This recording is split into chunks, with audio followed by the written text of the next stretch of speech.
Hello, my name is Graham Moss.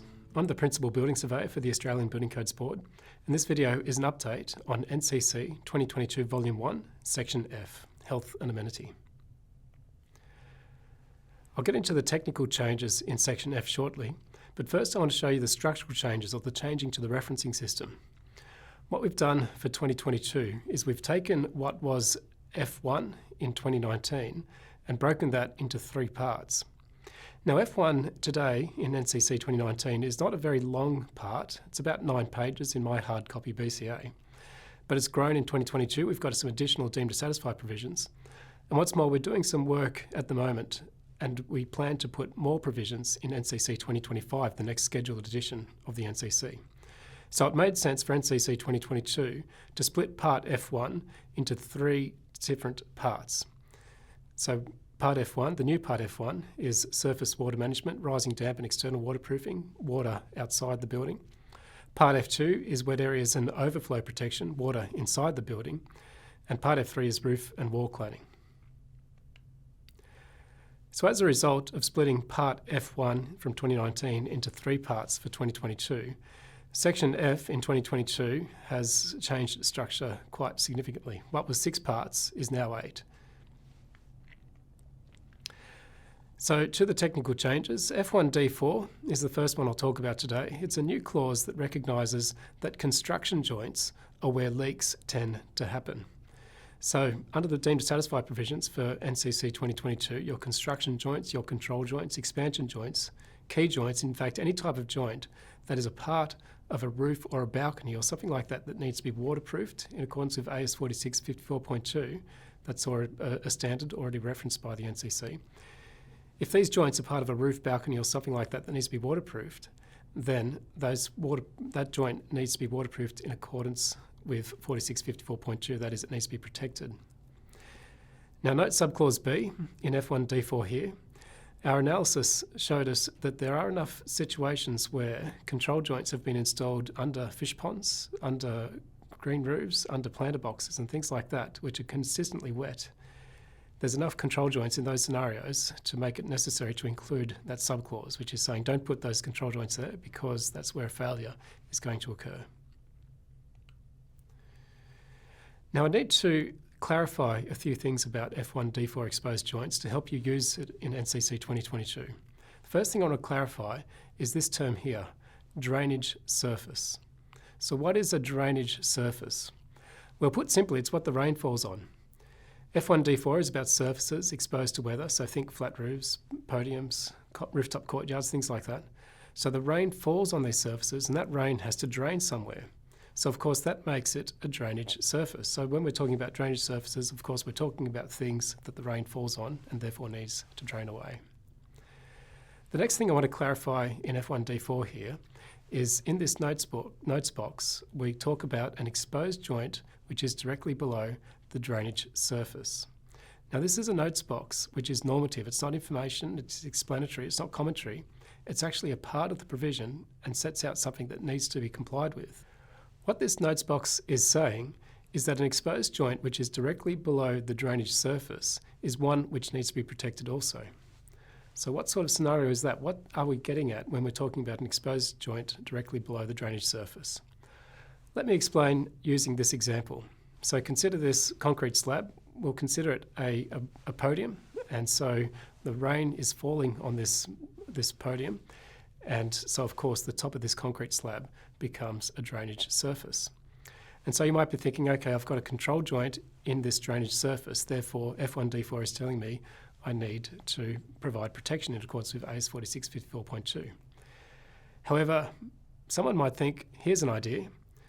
I don't want that to be the drainage surface. I'll introduce a new drainage surface. I put down some grout, put down some tiles on top of that, and now the tiles become the drainage surface and the control joint is no longer in the drainage surface. Great idea? Well, no, it doesn't work that way. It's true that the tiles have become the drainage surface, but the notes box that I pointed out for F1D4 clarifies that we're also talking about construction joints that are directly below or just below the drainage surface. So a backing rod, some grout and tiles isn't going to cut it when it comes to F1D4 for NCC 2022. Instead, the solution might look something like this. This is a representation of one of the details in AS 4654.2.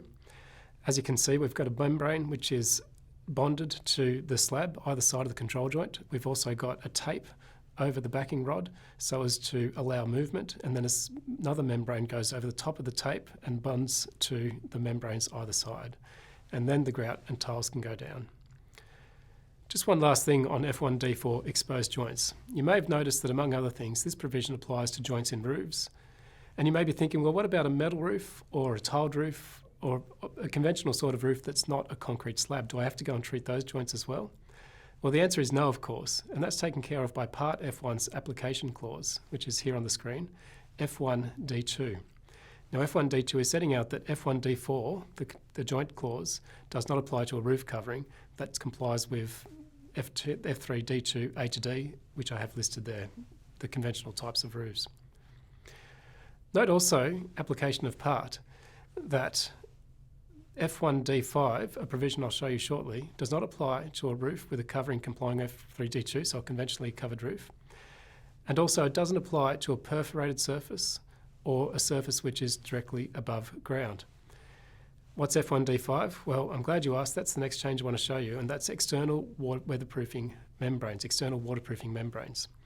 Now, F1D5 is a development of what's in NCC 2019 as F1.4. Now in NCC 2019, F1.4 simply says that waterproofing membranes for external above ground use must comply with AS 4654.1 and AS 4654.2. Now strictly speaking, F1.4 under NCC 2019 doesn't say that you have to install it. Read strictly, it's saying that if you do install it, you need to comply with the AS 4654 series. So as you can see in the changes on the screen here, F1D5 is saying that yes, every roof, every balcony, every podium, every similar horizontal surface or part of a building must be protected with a waterproofing membrane. If you want to do something different, for example, if you want your balcony to have a plain concrete finish, then that would have to be a performance solution on account of this new provision F1D5. So remember how I showed you application of part F1D2? I'm showing you this photograph to demonstrate how F1D5 doesn't apply to a balcony that is directly above the ground. So consider the ground floor apartments in this photograph here, the one, for instance, closest to the photographer. The ground floor apartments here are directly above the ground, and therefore that balcony would not need to be treated for weatherproofing. In accordance with AS 4654.2, it won't need a membrane. However, the other balconies pictured in this photograph, the ones that aren't directly above the ground, would need to be provided with a membrane on account of the new provision F1D5. Next is part F2, wet areas and overflow. Now, not much has changed, but at the same time, a lot has changed.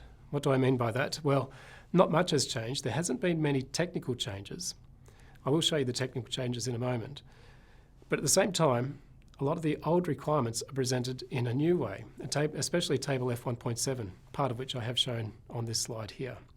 Now, being the Australian government, we're confined to publishing guidelines, and under those guidelines we can only use tables for representing data, tabulated data. We can't use tables for presenting text in the way that F1.7 does now. So we've had to make amendments for NCC 2022 where this tabulated text is taken out and placed into clauses. I'll show you what that looks like in a moment, but first note the technical requirements in NCC 2019 for shower walls. Note that water-resistant walls are all that's required for shower walls up to the 1800 millimetres. Of course, the junctions have to be waterproof. Also, the first 150 millimetres has to be waterproof. But the walls need only be up to the 1800. The walls need only be water-resistant. This is what that information looks like in NCC 2022. First, note the technical change. The walls of the shower area must now be waterproof, not water-resistant, for that full 1800 millimetres. But note also how what was presented in a table is now presented as a clause in a new specification, specification 26. Now, you might remember that handheld bidet sprays suddenly became popular recently. So the BCA is keeping up with the times. We now have additional waterproofing requirements for toilets with a bidet spray. So you'll note that this is more stringent than a room that contains only a toilet without the bidet spray. Before we leave part F2, here's another technical change. It's a change to do with floor waste. This photograph is of a change room in an office building. In the hand basin area, I have not shown here a floor waste. Now that floor waste is not required by the NCC. There's only 3 times that the NCC makes you install a floor waste. That's when it's inside a shower. That's when you have a shower, you need to have install a floor waste for the shower. That's when you have a bathroom or laundry above a SOLOC unit or a public space for Class 2, 3 and 4 buildings, or Class 4 parts of a building. Of course, that's F111's requirements in NCC 2019, which remains the case for NCC 2022. And also, if you have a room containing a urinal, there's a requirement to provide a floor waste. But those are the only times that a floor waste is required by the BCA. So this floor waste in the photograph here is a voluntarily provided floor waste because it's not serving a shower, a bathroom above an SOU, or a room containing a urinal. Now this floor waste photographed here is a little bit like if I chose to install a fire hose reel in my garage at home. Now my garage at home is not required to have a fire hose reel, it's only a Class 10A building. So if I choose to put a fire hose reel in my garage at home because I like fire hose reels, well, I don't have to put that fire hose reel within 4 metres of an exit. I don't have to put that fire hose reel with a spindle height at 1500 millimetres. All these requirements that would apply to a required fire hose reel don't apply to one that's installed voluntarily. Now that's the case under NCT 2019 for this particular floor waste photographed here.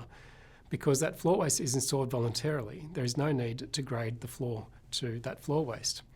However, if it was a required floor waste, like in a shower or a bathroom or laundry above an SOU or a public space in a Class 2, 3 building or a Class 4 part of a building or in a room containing a urinal, if the BCA said, yes, you must have that floor waste, then the BCA also says you must grade the floor to that floor waste. But a voluntarily provided floor waste under NCC 2019, the floor does not have to be graded to it. That changes for NCC 2022. This is a change for both volumes. I've got both volumes shown here, F2D4 in Volume 1 and 10.2.12 for Volume 2. Now note that F2D4 subclause 2, we're saying that where a floor waste is installed, whether it be a floor waste that's required otherwise by the BCA or a floor waste that's installed voluntarily, if a floor waste is installed, then the floor must be graded along the line of the parameters shown on that slide. Next is part F3, roof and wall cladding. So I have a photograph of a roof here. Now, this is the roof of Terminal 3 at Sydney Airport. Not every commercial roof is covered in gravel, I admit that. But under that gravel will be a concrete slab with a waterproof membrane. And that's a very common way of finishing roofs in commercial buildings in Australia. However, it's also not a deemed to satisfy solution, because F1.5 lists the deemed to satisfy solutions for a commercial roof and includes tiles, metal sheet and a few other things, but it does not, under NCC 2019, contain waterproof slabs. That changes with NCC 2022. We've added a new option in F3D2, what used to be F1.5. And as you can see there, an option for a roof is an external waterproofing membrane complying with F1D5, which is that provision that we covered recently. Now, speaking of a lack of deemed to satisfy provisions, for a long time we've had this note in F10 of Volume 1. It's an information box, not a normative note, just an informative information box, reminding you that there are no deemed to satisfy provisions for weatherproofing of external walls in Volume 1.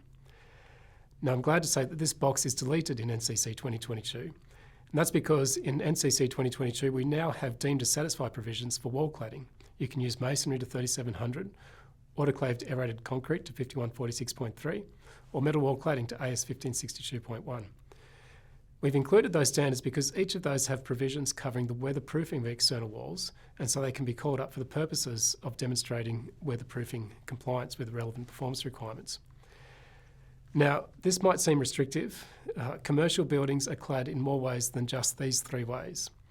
So that's why we're working on introducing further deemed to satisfy provisions for commercial cladding in Volume 1, and we plan to have these additional provisions in NCC 2025, the next scheduled edition of the NCC. So in the meantime, it might not seem like many, but of course it's better than nothing, which is what we've got currently in NCC 2019. So an inclusion and an improvement for NCC 2022. This next change is in Part F4, and it's a clarification. Currently, the BCA has this line in NCC 2019 requiring that in certain circumstances, an ambulant facility must be provided for use by males and females. Now, apparently this has been interpreted by many as meaning that it's okay in normal circumstances to have a single unisex ambulant facility because it can be used by males and females. Well, that's not the intent, which is why F4D5, which is the development of this provision for NCC 2022, contains this clarification. And as you can see, we really spell it out. We've taken 9 words and replaced them with 37, but the sentence is now much longer, but it is clear. It's pointing out that a facility for males and a separate facility for females must be provided. Now, of course, F4D4 applies. That's F2.3 in the current BCA. And F4D4, or F2.3 in NCC 2019, sets out some circumstances where you don't have to provide separate facilities for males and females. These are the only reasons where you might have a single ambulant facility, a single-sex ambulant facility. But other than these circumstances outlined on the slide, you must have at least 2 ambulant facilities, one for males and one for females, in circumstances where the building is required to have ambulant facilities. Now, the last change to cover in Part F is in Specification 28, which is currently known as Specification F5.2 under NCC 2019. That's a table of forms of construction that meet specified sound insulation ratings. Now, Spec F5.2 has been in the BCA since its first edition, BCA 1988, and this particular table row, this particular item, has been in there since 1988, since BCA 88. 19mm tongue and groove boards, not yellow tongue. We're talking 19mm floorboards with insulation placed as shown in the specification here. Now, not many people have used this particular table row inside the last decade. What I'm saying is that Spec F5.2 has been modernised. We've included more modern forms of construction, like this one here. We've taken out the floorboards and replaced it with timber flooring that's current conventional construction. Now, of course, just as it's always been, you don't have to use Specification 28. You're welcome to use other systems that are shown to comply through lab testing, and a manufacturer might demonstrate that for their floor systems. Or, of course, you could use one of the verification methods. That's all we're covering in this video for Part F, but I can't leave Part F without a watch this space note for condensation management. At the time of the recording of this video, final sign-off was yet to occur for condensation management provisions, so therefore I'm not able to provide you an update in this video. However, we do plan to support these provisions with education, so please keep an eye on our website, abcb.gov.au.